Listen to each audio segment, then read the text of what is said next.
नमस्कार. तुम्ही बघू शकता किती मस्त कढईमध्ये तर्री आलेली भाजी तुम्हाला दिसत आहे. तुम्हाला जर अशीच तर्रीदार भाजी बनवायची असेल, तुम्हाला माहिती आहे की भाजी कशापासून बनवली. ही भाजी मी कोथिंबीरपासून बनवलेली आहे. फक्त कोथिंबीर, भाजीला घरात काही नसलं की अशी कोथिंबीरची भाजी तुम्ही नक्की ट्राय करा.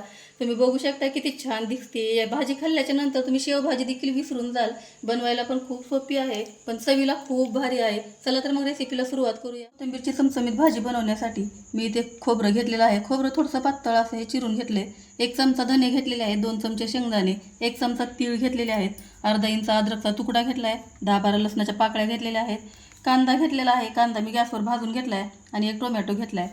हे कांदा, टोमॅटो, अद्रक, लसूण सोडायचं आणि सर्व साहित्य भाजून घ्यायचं आहे. इथे गॅसवर तवा गरम करायला ठेवला आहे. तवा गरम झाला की त्यामध्ये सर्व साहित्य छान थोडं एक एक करून भाजून घ्यायचं. पहिले धने भाजून घेते, त्याचबरोबर सोबतच शेंगदाणे टाकायचे. सोबत छान भाजल्या जातं.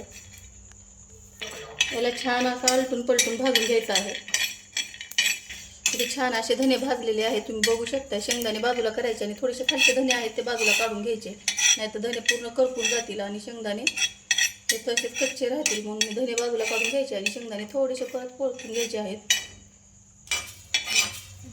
शेंगदाणे आता छान भाजत आले, त्यामध्ये राहिलेले तीळ जे आहेत ते तीळ टाकून घ्यायचे आणि मस्त असे खरपूस भाजून घ्यायचं आहे. इथे तीळ आणि शेंगदाणे छान खरपूस भाजलेले आहेत, हे काढून घ्यायचं. तव्यात आपण घेतलेलं जे खोबरं आहे ते खोबरं टाकून घ्यायचं आणि थोडंसं भाजून त्यावर तेल टाकून घ्यायचं. खोबरं तेलामध्ये भाजलं की त्याची चव खूप छान येते. ते खोबरं थोडंसं हलकंसं भाजून झालं की त्यावर अगदी थोडंसं तेल टाकायचं आणि तेलामध्ये छान असं खोबरं जे आहे ते लालसर कलर येऊन छान परतून भाजून घ्यायचं आहे. इथे बघू शकता किती छान असं खोबरं भाजलेलं आहे. मस्त छान भाजलेलं खोबरं काढून घ्यायचं आणि थोडंसं थंड झालं की हा मसाला आपल्याला सगळा बारीक करून घ्यायचा आहे. तयार झालाय. यामध्ये स्वतः बाकीचा राहिलेला मसाला टाकून घ्यायचा. मिक्सरला एकदम छान बारीक मसाला करून घ्यायचा. जितका बारीक करू तितकी छान अशी ग्रेव्ही होते, एकजीव होते. इथे मसाला छान असा बारीक झालाय, तुम्ही बघू शकताय. तोपर्यंत आपल्याला दुसरी तयारी करायची भाजीची. इथे भाजीची बनवायची कोथिंबीर, त्यासाठी एक मोठी वाटी छान कोथिंबीर घेतलेली आहे, एकदम छान बारीक चिरून. तुम्ही बघू शकता स्वच्छ धुवून कोरडी करून चिरून घेतलेली आहे. त्याचबरोबर 1 वाटी बेसन पीठ घेतले आणि त्यात 2 चमचे रवा टाकून घ्यायचा. थोडीशी पाव चमचा ओवा टाकून घ्यायचा आहे. पाव चमचा जिरे पण टाकून घ्यायचे, यामुळे या भाजीला खूप छान चव येते. थोडंसं लाल तिखट टाकून घ्यायचं, हळद पावडर, चवीप्रमाणे मीठ टाकून घ्यायचं आणि 1 चिमूटभर हिंग टाकून घ्यायचा. यामुळे वडीला खूप छान चव येते. आणि वरतून 1 अर्धा चमचा तेल टाकून घ्यायचं. यामुळे जे आपल्या भाजीच्या वड्या आहेत ते एकदम खुसखुशीत होतात. आणि छान सर्व साहित्य मिक्स करून घ्यायचं. या कोथिंबीरमध्ये सर्व पीठ मसाला मिक्स झाला की यात थोडं थोडं पाणी टाकून याचा छानसा गोळा तयार करून घ्यायचा आहे आपल्याला. सर्व साहित्य छान मिक्स झाले, वरतून थोडंसं पाणी टाकून आपल्याला छान मिक्स करून याचा एक गोळा तयार करून घ्यायचा आहे. एकखटी पाणी टाकायचं नाही, पीठ पातळ झालं तर यामध्ये आपल्याला परत जास्त पीठ टाकावं लागेल आणि जास्त पीठ टाकलं तर ती भाजी चवीला इतकीशी छान लागणार नाही. इथे अशा पद्धतीने आता छान असा गोळा तयार करून घेतला आहे, तुम्ही बघू शकताय. एकदम मस्त, जास्त घट्ट नाही आणि जास्त पातळ नाही. याला तेलाचा हात लावून सर्व बाजूने पुसून घेतलेला आहे. आता मस्त याची आपल्याला एक छानशी पोळी लाटायची. इथे जो आपण गोळा तयार करून घेतला होता त्याच्या 2 गोळ्या केलेल्या आहेत मी आणि छान याला लाटून घ्यायचं. मस्त पीठ लावून घ्यायचं. तुम्ही तेल लावून देखील तुम्ही बनवू शकता जास्त पीठ घट्ट असलं तर, पण मी ते पीठ लावूनच छान लाटून घेणार आहे. आणि त्या कोथिंबीरच्या वड्या आहेत एकदम कट केल्या तर त्या चिरल्या जात नाहीत. ज्यावेळेस आपण लाटून घेतो त्यावेळेस एक साईडने चिरून घ्यायचं आणि नंतर हाताने तोडून ते रश्श्यामध्ये टाकायचे आहेत. तुम्ही या वड्या केल्याच्या नंतर तुम्हाला जर डायरेक्ट रश्श्यामध्ये टाकायचे असतील तर रश्श्यात टाकू शकता, किंवा तळायला पण तसेच तोडलेले तुकडे तुकडे जे केलेले आहेत तेच आपण तसेच तळून घ्यायचे. त्यामुळे खूप छान चव येते भाजीला आणि वेगळीच चवीची. अगदी याच्या पुढे तुम्ही शेवभाजी देखील विसरून जाल, इतकी भारी ही भाजी होते. इथे अशा पातळ पातळ कट करून घ्यायच्या. जर तुम्हाला हव्या असतील तर तुम्ही अशा दोन्ही साईडने कट केल्या तरी पण ते थोड्याशा तुटल्यासारख्या होतात, म्हणून एक साईडनेच करायच्या आणि बाकी आपल्याला तसंच तळून घ्यायचं आहे. घेतलेली आहे पोळी, त्याची आपल्याला एक एक पट्टी काढून घ्यायची आणि छान असे छोटे छोटे तुकडे करून आपल्याला हे तळून घ्यायचे आहेत. किंवा तुम्ही जर रश्श्यामध्ये टाकत असाल तर डायरेक्ट असेच तुकडे हे रश्श्यामध्ये टाकायचे. फटकन अशी खूप छान अशी चव येते आणि फटकन तयार होणारी भाजी आहे. तेल गरम झालेलं आहे, मी तेल गरम करायला ठेवलं होतं पोळीला लाटूस्तवर. तेल छान गरम झालं, यातच मी सोडून घेणार आहे आणि मस्त पटापट टाकून घ्यायचं. इथे एक साईडने फ्राय झालं की परत आलटून पलटून छान खरपूस भाजून घ्यायचं. यामध्ये आपण थोडासा रवा टाकला होता, थोडंसं तेल टाकलं होतं, त्यामुळे हे ज्या वड्या आहेत ते एकदम खुसखुशीत आणि खरपूस होतात. त्या अशा खायला पण खूप छान लागतात. तर आपण भाजी बनवणार आहोत. आमच्याकडे भाजी तयार होऊन या अर्ध्या वड्या अशाच संपल्या जातात. सर्वांना इतक्या आवडतात. वड्याचे छान अशा फ्राय झालेल्या आहेत, तुम्ही बघू शकता. याला काढून घ्यायचा आणि राहिलेल्या पण पूर्ण वड्या ह्या अशा तळून घेणार आहे.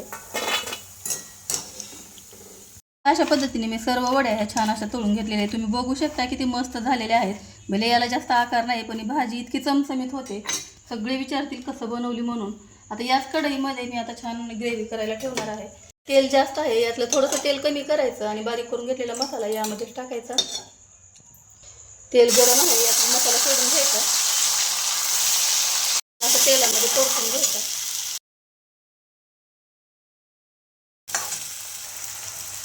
मसाला इथे छान तेलामध्ये परतून घेतल्याच्या नंतर तो मसाला भाजूपर्यंत यामध्ये लाल तिखट पण टाकून घ्यायचं. कारण मसाल्यामध्ये सोबत लाल तिखटाची पण चव छान येते आणि लाल तिखट छान भाजल्या जातं. त्यात मी चवीप्रमाणे लाल तिखट टाकले. रंग येण्यासाठी एक छोटा चमचा हे कश्मीरी लाल मिरची पावडर टाकलेला आहे. आणि सोबतच मी ते अंबारीचा चटपटीत मसाला जो आहे तो टाकून घेत आहे 1-1.5 चमचा.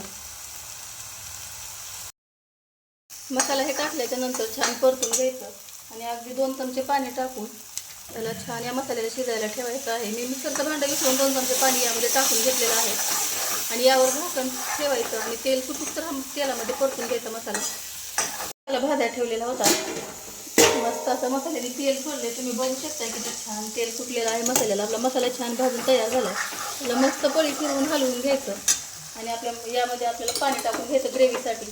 तुम्हाला हवं तर घट्ट पातळ त्या पद्धतीने तुम्ही पाणी कमी जास्त टाकून घेऊ शकता. आणि पाणी टाकते वेळेस नेहमी मसाल्याच्या भाजीसाठी गरम पाण्याचाच वापर करायचा. थंड पाणी टाकलं तर भाजीला छान तरी येत नाही आणि चव ही इतकी छान लागत नाही. गरम पाणी टाकलं की छान भाजीला तरी पण येते आणि चव खूप छान लागते.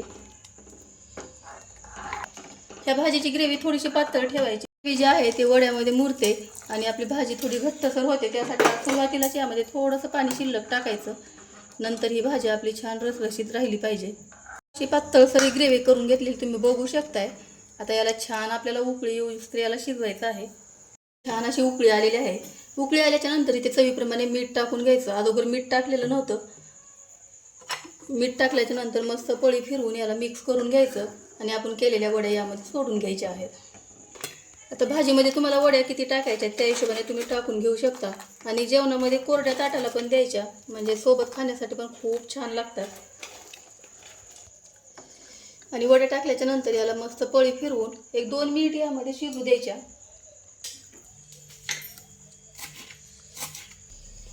मस्त छान उकळी आली आहे. वरतून कोथिंबीर टाकून घ्यायची.